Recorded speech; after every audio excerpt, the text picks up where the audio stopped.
जहाँ तक बात है भ्रष्टाचार की, उत्तराखंड क्रांति दल ने लगातार 2 दशक के संघर्ष के बाद उत्तराखंड राज्य प्राप्त किया और उत्तराखंड राज्य बनने के बाद इसकी सत्ता भारतीय जनता पार्टी और कांग्रेस के हाथों में बारी-बारी से आई। उन दलों के हाथों में उत्तराखंड राज्य की सत्ता आई जिन लोगों के पास कोई सोच नहीं थी, जिनके पास राज्य बनाने की कोई अवधारणा नहीं थी।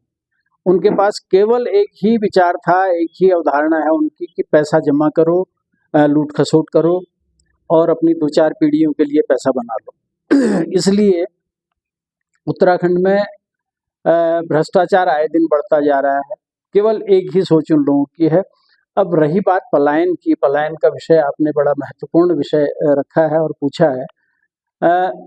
राज्य बनने के बाद जो हमारे पलायन की दर थी वो आए दिन बढ़ती जा रही है। आप ये समझिए कि हमारे गांव के गांव खाली हो गए हैं और आज हमारे गांव की ये स्थिति है कि कई गांवों में 2-4 बुजुर्ग ही सिर्फ बचे हुए हैं और यदि कल उनकी मृत्यु हो जाती है तो उनको मैं समझता हूँ कि शमशान तक पहुँचाने वाला, उनको कंधा देने तक वाला कोई नहीं है गाँव। कई बड़े-बड़े गांव आप थल की तरफ चले जाएं, इतने बड़े गांव जिसमें 1000-1000, 1200 की जनसंख्या रहती थी, आज उन गांवों में कहीं पे 2 बुजुर्ग हैं, कहीं पे 4 बुजुर्ग बचे हुए हैं। तो ये पलायन की दशा हो गई है। ये भी, इसका श्रेय भी मैं इन्हीं सरकारों को देता हूँ, भारतीय जनता पार्टी और कांग्रेस की सरकार को। इन्होंने बेरोजगारी को खत्म करने के लिए, शिक्षित बेरोजगारों को रोजगार देने के लिए कोई प्रयास नहीं किए हैं। किसी भी क्षेत्र में यहाँ के संसाधनों को इन्होंने बढ़ावा नहीं दिया। यहाँ के जो स्थानीय उपज हैं उसके आधार पर इन्होंने छोटी-छोटी इंडस्ट्रीज वगैरह को यहाँ पे बढ़ावा नहीं दिया। तो पलायन जो हो रहा है उसमें इनका बहुत बड़ा हाथ है और सबसे बड़ा हाथ इन सरकारों का मैं ये मानता हूँ कि जो रोजगार की बात जहाँ पे आती है, बच्चे कहीं पे पोस्टें निकलती हैं, फॉर्म भरते हैं तो उससे पहले पर्चे लीक हो जा रहे हैं एग्जाम से पहले, या फिर अगर पर्चे लीक नहीं हुए तो कोई बड़ा घोटाला ऐसा हो जा रहा है कि हाकम सिंह जैसे बैकडोर एंट्री वाले आ जा रहे हैं जो बैकडोर एंट्री करवाने के लिए बच्चों से पैसा लेते हैं। ऐसे में जो योग्य छात्र हैं, जो होशियार छात्र हैं, वो पीछे रह जाते हैं और बैकडोर एंट्री से उन नेताओं के, उन पूंजीपतियों के बच्चे हमारे यहाँ की सरकारी सेवाओं में काबिज हो जा रहे हैं। ये बहुत बड़ा दुर्भाग्य है हमारा। कई विषय हैं, पलायन का विषय आपने बता ही दिया है, भ्रष्टाचार का बता दिया है, मूल निवास का मुद्दा है। उत्तराखंड के जो हमारे प्रारंभिक दिनों से, राज्य बनने के प्रारंभिक दिनों से कई मुद्दे हम पैरेलल वे में चला रहे हैं। गैरसैंण राजधानी का मुद्दा है, जल जंगल जमीन का मुद्दा है। तो ये सारे मुद्दे बड़े महत्वपूर्ण मुद्दे हैं और उत्तराखंड के अस्तित्व को लेकर जुड़े हुए हैं। तो बड़ा अच्छा प्रश्न आपने किया। इसका संक्षेप में मैंने जवाब दे दिया है और कुछ आप पूछना चाहें तो आप पूछ सकते हैं। क्या आगामी चुनाव में उत्तराखंड क्रांति दल सरकार बनाने जा रही है, आपको कैसा लगता है? बिल्कुल, बिल्कुल। ये अभी से हमें संकेत मिलने लग गए हैं। यहाँ की जनता इतनी पीड़ित हो चुकी है, यहाँ का शिक्षित बेरोजगार इतना पीड़ित हो चुका है, यहाँ का युवा इतना खिन्न हो चुका है इन सरकारों की कार्यनीति से कि वो उत्तराखंड की तरफ, उत्तराखंड क्रांति दल की तरफ लगातार उसका रुझान बढ़ रहा है। और आए दिन आप देख ही रहे होंगे हमारे यहाँ पे कि 10-20 युवा रोज यहाँ पे उत्तराखंड क्रांति दल की सदस्यता ले रहे हैं और उत्तराखंड क्रांति दल के सिद्धांतों और उत्तराखंड क्रांति दल की कार्यनीति पर विश्वास जता रहे हैं। तो ये स्पष्ट संकेत हैं कि इस बार बदलाव जरूरी है। और उत्तराखंड क्रांति दल के सत्ता में आने की बात जो आपने पूछी है वो मैं इसलिए गारंटी के साथ कह सकता हूँ कि इन दलों से सारे छात्रों का, सारे युवाओं का, जनता का, महिलाओं का, सबका मोह भंग हो चुका है क्योंकि जन विरोधी नीतियाँ इनकी हैं, जनता के फेवर में कुछ नहीं है। और जितनी भी इनकी योजनाएं आ रही हैं वो इनके अपने जो कार्यकर्ता हैं या इनके जो अपने चहेते हैं उनको ही ये बजट दे रहे हैं। और ठेकेदारी की बात मैं बताऊं ठेकेदारी प्रथा में इन्होंने बिल्कुल लगभग खत्म कर दिया है। सारे ठेके राज्य के बाहर के जो बड़े बड़े ठेकेदार हैं उनके हवाले जा रहे हैं और यहाँ के जो ए क्लास कॉन्ट्रैक्टर भी थे वो उनके पेटी कॉन्ट्रैक्टर हो चुके हैं। तो ऐसी नीतियों से राज्य का भला नहीं हो सकता है। जहाँ पे कमीशन दर कमीशन हर स्टेप में कमीशन हो, बड़े ठेके वो लोग लेते हैं, अपना कमीशन वो लोग तय कर ले रहे हैं, उसके बाद जो विभाग है उनके कमीशन अलग से तय हो जा रहे हैं। तो जो आदमी यहाँ नीचे स्तर पर, रजिस्ट्रेट स्तर पर काम कर रहा है, उसकी स्थिति बड़ी गंभीर है। उसको क्वालिटी मेंटेन करने के लिए भी कहा जा रहा है, लेबर का पैसा भी उसने देना है, अपना भी 10-5% अपना मेहनताना भी उसने निकालना है। तो ऐसी स्थितियों में मैं नहीं समझता हूँ कि क्वालिटी मेंटेन हो पाएगी, विकास कार्यों को सही हम दिशा दे पाएंगे और विकास कार्य सही ढंग से हो पाएंगे। तो ऐसी स्थिति में ये सारी स्थितियां देख के जनता परेशान है और जनता इनको दोनों को छोड़कर एक तीसरे विकल्प के रूप में उत्तराखंड क्रांति दल को चाह रही है। और स्पष्ट मैं कह सकता हूं कि इस बार उत्तराखंड क्रांति दल की 2027 में सरकार होगी और हम यहाँ की रीतियों को, नीतियों को, यहाँ की विकास नीतियों को, यहाँ की शिक्षा नीति, यहाँ की रोजगार नीति, तमाम जितनी भी नीतियां हैं, किसानों के बारे में जितने भी विषय हैं, सबका हम सबको सुलझाएंगे और उत्तराखंड क्रांति दल एक ऐसी पारदर्शी नीति उत्तराखंड में बनाएगा कि जिससे सारी जनता भी संतुष्ट रहेगी, विकास की दर को भी हम बढ़ावा दे पाएंगे और विकास को एक सही दिशा भी दे पाएंगे। तो यही है कि उत्तराखंड क्रांति दल को 2027 में आना ही आना है। वेदांता पब्लिक स्कूल सुरक्षित और रंगीन वातावरण, ढेर सारे खिलौनों के बीच बचपन जीने का पूरा अवसर। पहले सत्र में सिर्फ प्ले ग्रुप और नर्सरी 2 कक्षाएं जिसमें सीटें सीमित हैं। केवल 16 बच्चे प्रति कक्षा। आज ही एडमिशन सुनिश्चित करें। मानस कॉलेज पिथौरागढ़ आपके द्वार। बाहर जाने की मजबूरी और भारी खर्च को कहे अलविदा, अपने शहर पिथौरागढ़ में ही रहकर आप हाई क्वालिटी वोकेशनल एजुकेशन ले सकते हैं। यहाँ आपके लिए उपलब्ध हैं career oriented courses, BSc IT, MSc IT, BCA, DIT, DCA, CCA, banking and financial management, logistics management, e-commerce and digital marketing, nutrition and health care science, graphic designing and animation, journalism and mass communication, hotel management, BHM, DHM, CHM, BCom honours. जल्द संपर्क करें और अपना प्रवेश सुनिश्चित करें। 26 साल हो गए उत्तराखंड बना हुआ, अभी तक हमारी जो सरकारें बनी अपनी राजधानी तक अब हम लोग नहीं बना पाए। ये बड़ा दुर्भाग्य का विषय हम लोगों के लिए। जहाँ तक पलायन और रोजगार की बात है, अगर हमारी उत्तराखंड प्रांत की सरकार बनती है और बनेगी, जहाँ तक उम्मीद है की बार, तो हम सबसे पहले रोजगार नीति बनाएंगे, पर्यटन नीति बनाएंगे और यहाँ की पलायन नीति, पलायन के ऊपर जो है कैसे रोका जाए इसकी भी हम एक बृहद जो है नीति बनाएंगे इसके ऊपर। क्योंकि हम देखते हैं कि आज मेरे ही गांव में आज से करीब 30-35 साल पहले करीब 800 लोगों का परिवार हुआ करता था। सब लोग खेती पाती करते थे और कोई भी आदमी ये सस्ता गल्ले की दुकान से राशन नहीं लेता था। आज 300 लोग रह गए हैं, लेकिन पहले महीने से ही जो है फसल होने के लोग जो है सरकारी सस्ते गल्ले की दुकानों में लाइन लगा लेते हैं। तो क्योंकि एक कृषि नीति बेहद जरूरी है उत्तराखंड के लिए। अभी हम देख रहे हैं कि सरकार ने अपने प्रचार प्रसार के लिए 1 डिस्ट्रिक्ट 1 प्रोडक्ट की नीति पिथौरागढ़ में भी एक हल्दी का निर्णय दिया है, हल्दी उत्पादन का, जिसमें 50,000 कुंटल हल्दी प्रतिवर्ष उत्पादित करने का लक्ष्य रखा है सरकार ने। लेकिन अफसोस ये है कि अगर वहाँ उद्यान विभाग में जाओ तो इनके पास बीज ही नहीं है। मैं आज ही गया था, मैंने कहा भाई मुझे अपने गांव में हल्दी ग्राम घोषित करना है, मुझे 500 नाली में हल्दी लगाना है, तो मुझे बीज चाहिए। तो इन्होंने कहा नहीं वो तो खत्म हो गया जितना आया था। तो जब आपकी कोई नीति नहीं है, खाली प्रचार प्रसार से कोई वो नहीं, एक स्पष्ट नीति बनेगी तो जरूर रोजगार भी मिलेगा और पलायन भी रुकेगा। I feel proud to say that my country's progress. ये हमारी दिग्गोली छड़ जो जीवन की वो सीढ़ी है जो हमें JB Memorial Manas Academy, the only school in Pithoragarh focused on multidisciplinary development of child. Mallikarjun school, the best public school of Pithoragarh, जहां है high class infrastructure and sports facility. खेलने के लिए है बड़ा मैदान। हमारे यहाँ है वेल डेवलप्ड लाइब्रेरी, जहाँ बच्चों के लिए है विभिन्न विषयों की हजारों किताबें। यहाँ सिखाए जाते हैं AI, रोबोटिक्स, एस्ट्रोनॉमी जैसे अत्याधुनिक विषय। हमारे यहाँ है साइंस की हाई टेक लैब, जहाँ विद्यार्थी करते हैं एक्सपेरिमेंट। विभिन्न म्यूजिकल इंस्ट्रूमेंट के साथ बच्चों को सिखाया जाता है म्यूजिक। हाईली क्वालिफाइड टीचर्स बच्चों को देते हैं हाई क्वालिटी एजुकेशन। नर्सरी से 12th क्लास तक प्रवेश के लिए तुरंत संपर्क करें। हमें मालूम है और जनता को भी मालूम है कि 26 सालों में हम किस तरह से लूटे गए और किस तरह से हमारी जनता परेशान रही। न कोई ठोस नीति ये बना पाए, चाहे वो रोजगार को लेके हो, चाहे पलायन को लेके हो, और चाहे यहाँ के हक हकूक को लेके हो।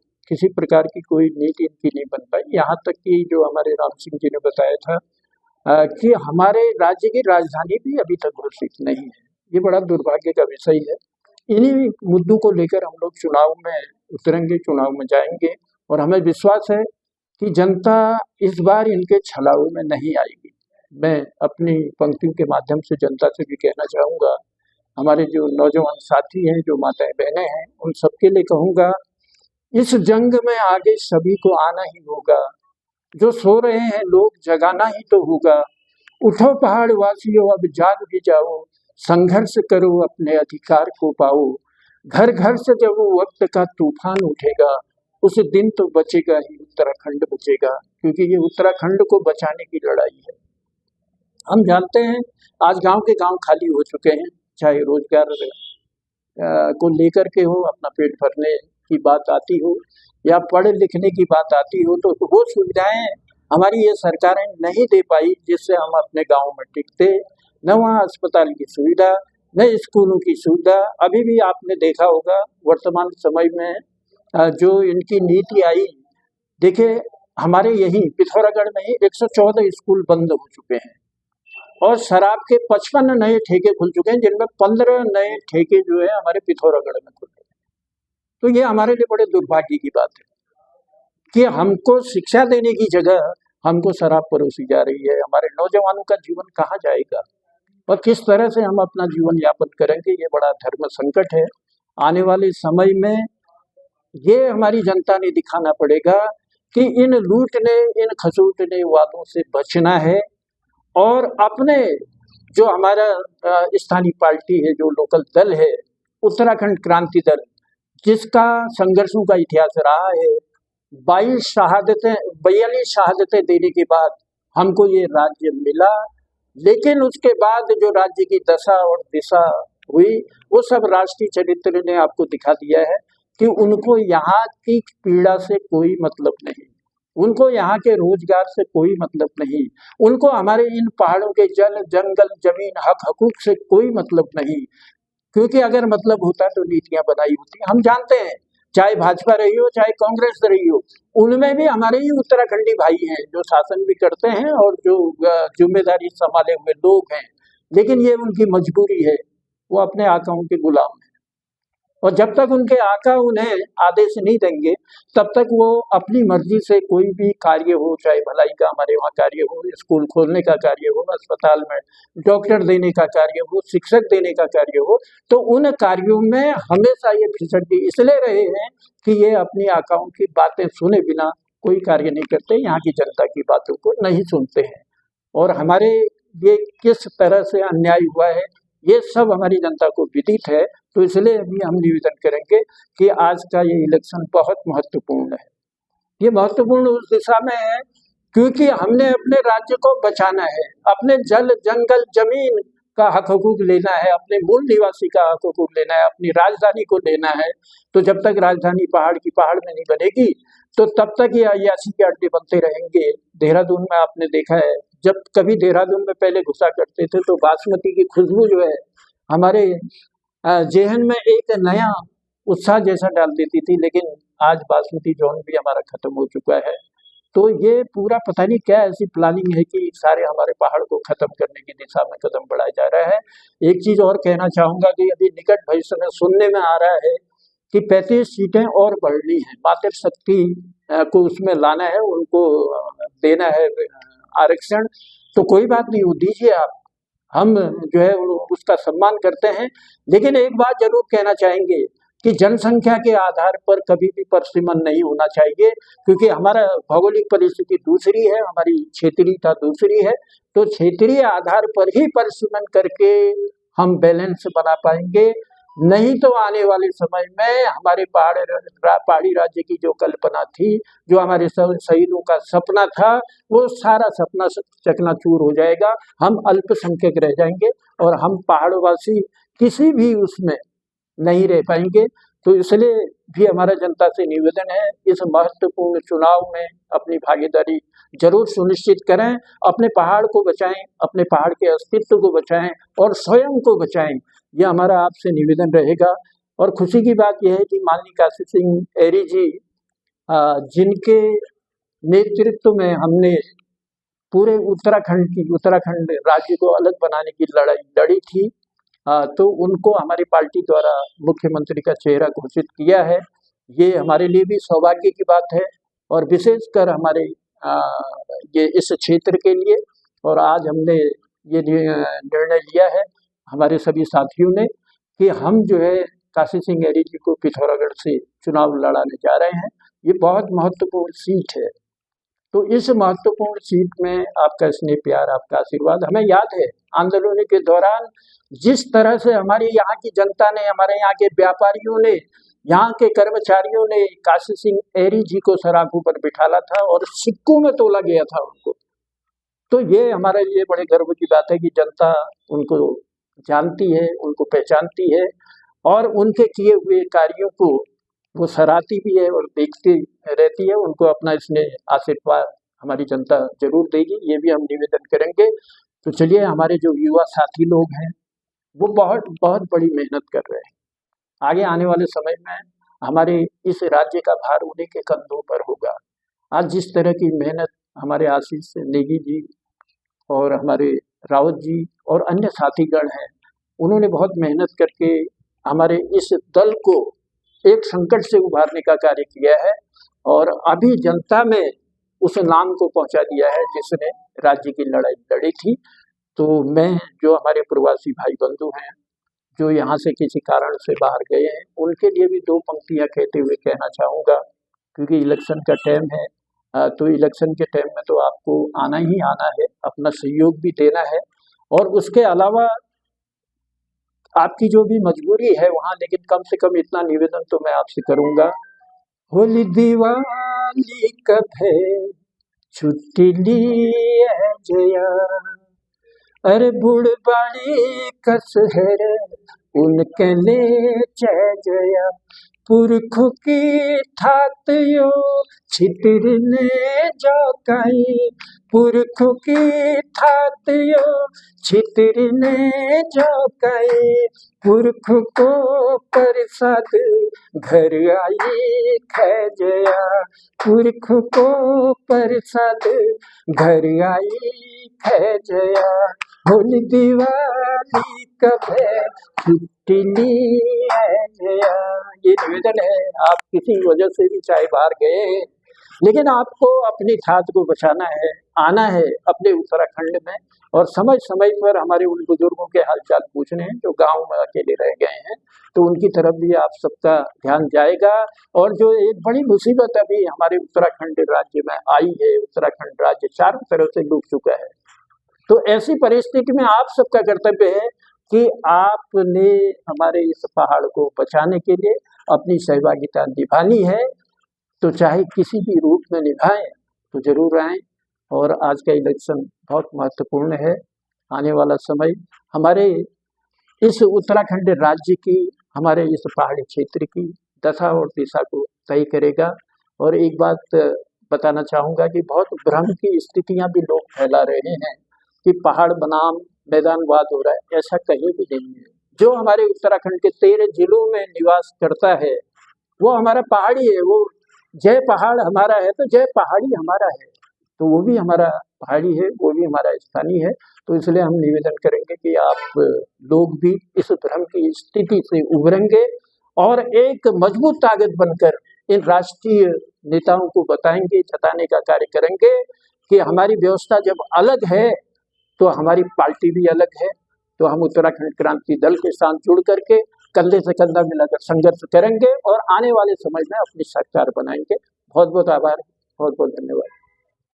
स्टैफर्ड पब्लिक स्कूल की स्थापना छात्र छात्राओं को गुणवत्तापूर्ण आधुनिक शिक्षा प्रदान करने के लिए की गई थी, जिससे पिथौरागढ़ नगर के विद्यार्थी नवोन्मेषी व वैश्विक स्तर की अत्याधुनिक तकनीकी, नैतिक मूल्यों से परिपूर्ण, रोजगारपरक शिक्षा प्राप्त कर सकें और राष्ट्रभक्त, कुशल व एक आदर्श नागरिक बनकर समाज व राष्ट्र की सेवा कर सकें। विद्यालय में पढ़ाई के साथ साथ सह शैक्षणिक गतिविधियों के तहत खेल, संगीत, योग, नृत्य व शारीरिक कौशलों की शिक्षा निःशुल्क दी जाती है, जिससे विद्यार्थी के मानसिक व शारीरिक विकास के साथ साथ उसका आध्यात्मिक विकास भी हो सके।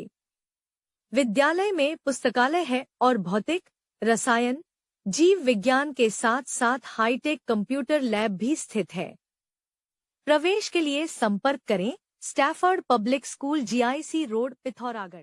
जैसा कि आप जानते ही हैं, सोना लगातार महंगा हो रहा है और आगे भी महंगा होते रहेगा।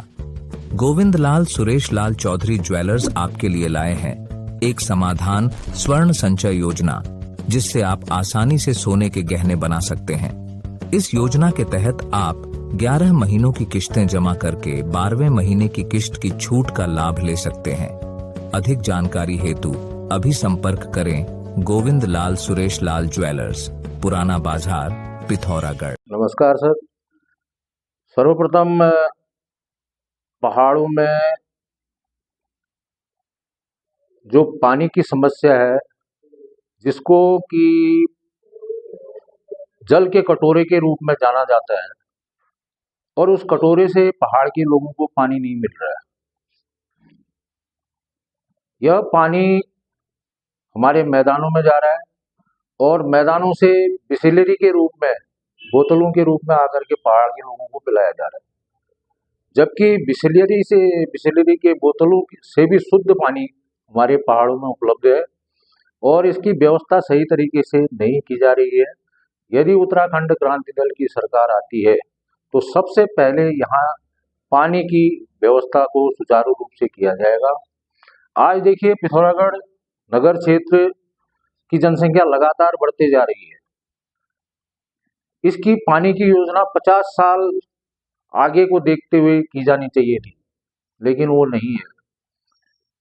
होने को अनेक योजनाएं हैं जिनसे बोलते हैं कि इतना MLD पानी है, इतना MLD पानी है, लेकिन पिथौरागढ़ नगर को, पिथौरागढ़ की जनपद को सही तरीके से पानी नहीं मिल रहा है और ना ही पानी की समस्या यहाँ पर सॉल्व हो रही है, जिसमें शासन और प्रशासन पूर्ण रूप से पंगु है।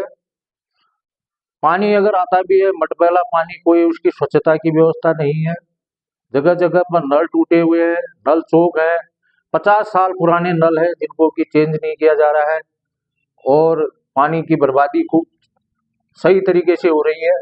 उसको बर्बादी को रोकने के लिए कोई कारगर उपाय नहीं किए जा रहे हैं। पहाड़ों में यही स्थिति हर जिलों में है।